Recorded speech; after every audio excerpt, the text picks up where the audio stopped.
Is the SEC underfunded? Yes. And doesn't it play a role in kind of the boom and bust? Are these markets nuanced and textured, and are there teams of lawyers outside? For every lawyer we have, there's multiple lawyers outside that are thinking, all right, maybe I can advise my client to do it this way or that way. And that's why I also focus on the gatekeepers. It's interesting because I think we're agreeing on the frustration. I think you're more of a believer in the system we have in place. And I guess I'm wondering if maybe we need to readdress the system in general because of how outmanned you guys are and how agile, these large financial companies are in terms of sneaking around. I think that I share your frustration, and I wish our agency had more resources, unambiguously. Right. I wish that in our system of democracy, that we'd get a little bit more trust in it. Warning the people that are not being transparent, or warning why aren't we using those resources to apply pressure and leverage? We're always warning individual retail people about, hey man, the market's dangerous and you don't want to get involved in this, rather than saying, let's make the market less dangerous so we don't have to warn people. I believe that we're trying to do both. This agenda with regard to this stock market, with regard to parts of the market we haven't talked about, the treasury market, or even private funds in America. The reform agenda is really critical. Our private funds market, by the way, is almost as big as our entire commercial banking sector. It's at 21 trillion. We're doing that, but at the same time, yes, we're holding people like Miss Kardashian accountable, and that does send a message through the markets. We had earlier kept others accountable in the same way. I mean, Floyd Mayweather and DJ Khaled and Steve Seagal and so forth. But those are anomalies, and maybe it's important, but it's certainly not important as holding UBS accountable and Goldman and all the larger players. We're doing both or all of the above, but within limited resources and within a judicial system that's, people have rights and they're gonna challenge us. So but doesn't that suggest you're going after people who can't challenge you as much? What's up, guys? Today is one of those juicy days that will definitely excite every XRP holder out there. If you listened to Gary Gensler's interview with Jon Stewart, there were certain things that quickly stood out. For one, the regulatory body is actually going for crypto companies that can't challenge them as much. They can't go for big firms such as Goldman Sachs and the likes, but they sure as hell will go for any small institution that can't stand up for themselves. The next thing is that they do not have enough resources to back up their claim in court, and that's exactly what's happening right now with Ripple. Ripple has an entire team, plus the XRP community in their corner. What does the SEC have? In some way, Gary can also smell that they're about to lose. But that's not all. We have a lot to talk about today, so don't touch that dial. As always, welcome to Moneyside, your favorite crypto channel. If you're new here, hit that subscribe button and turn on notifications so you get updates when we drop new videos. Don't forget to smash that like button and leave a comment in the section below. Undoubtedly, Gary went for the wrong team when they decided to challenge Ripple. I believe the regulatory body didn't expect Ripple to fight back the way they have. And what's more, the XRP army is so efficient that they are actually exposing the SEC's dirty linen to the public. Whether they like it or not, the SEC will have to settle as soon as possible to avoid a scandal, which is what is about to happen. The XRP army and Ripple is stronger than they actually thought. Jamie Dimon, so let's bring it back to Jamie and JP Morgan. What do you think is going to be the thing that they will have to change the most or lose market share and somebody else is going to do better, faster, serve their clients better than JP Morgan or Goldman Sachs? You can just hear the bankers panicking right now.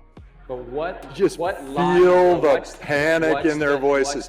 But here's what always happens. The first thing that happens is they try to go, oh, it's nothing. And they did that. I mean, that's with every new industry, every new technology comes along, the powers that be, the incumbents, the status quo, all say, it's nothing. Don't ignore the man behind the curtain. This is nothing. And then all of a sudden it's too big to get in there. You know, they're going, oh my God, I got to face this thing. And then they all line up and they wrap their arms together and they say, we're not letting this happen. And then it keeps going. And then they say, okay, well, let's sue them. Or let's go get the government. There's another thing they do. They adopt the technology. I think. No, that's at the end. They will adopt this technology. No, this is the last thing they do. No, Yeah, it's like it's the after. seven It's stages of after. grief, I Right. know. It's after the press planting. They plant the press stories. They put out lawsuits. They create as much of a fuss as possible. They try to get their government friends involved. And then they go, oh God, this thing's happening. And then they go. The investment contract test in Howey applies to the offering, not to the subject of that investment contract. And often digital assets are distributed through an investment contract, whether exempt offering or otherwise, but the subject of that investment contract may have a different characterization.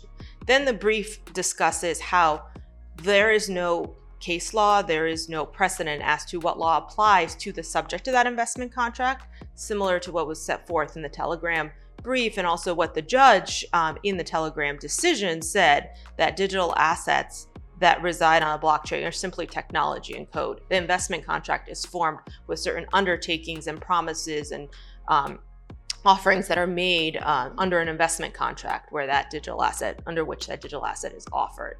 And so that same theme carries through and reminds this court again that there is no law that applies to the subject of that investment contract.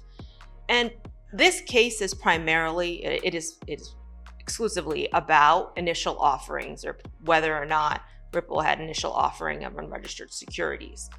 However, the brief does mention that to the extent the judge does go beyond initial offerings in its decision or consideration and discusses secondary trading, it again reminds the court that there is no law on what applies for secondary offerings of digital assets that might have previously been offered under an investment contract. So it's a clean slate for legislation for the SEC to provide guidance on secondary offerings of digital assets and what law applies in that context. Here's another tweet that'll pique your interest. The SEC has already seen that they are about to lose and they don't have the resources to continue fighting this war against the crypto community. In fact, crypto, DeFi, NFTs, and other decentralized innovations should have been regulated by a different entity other than the SEC.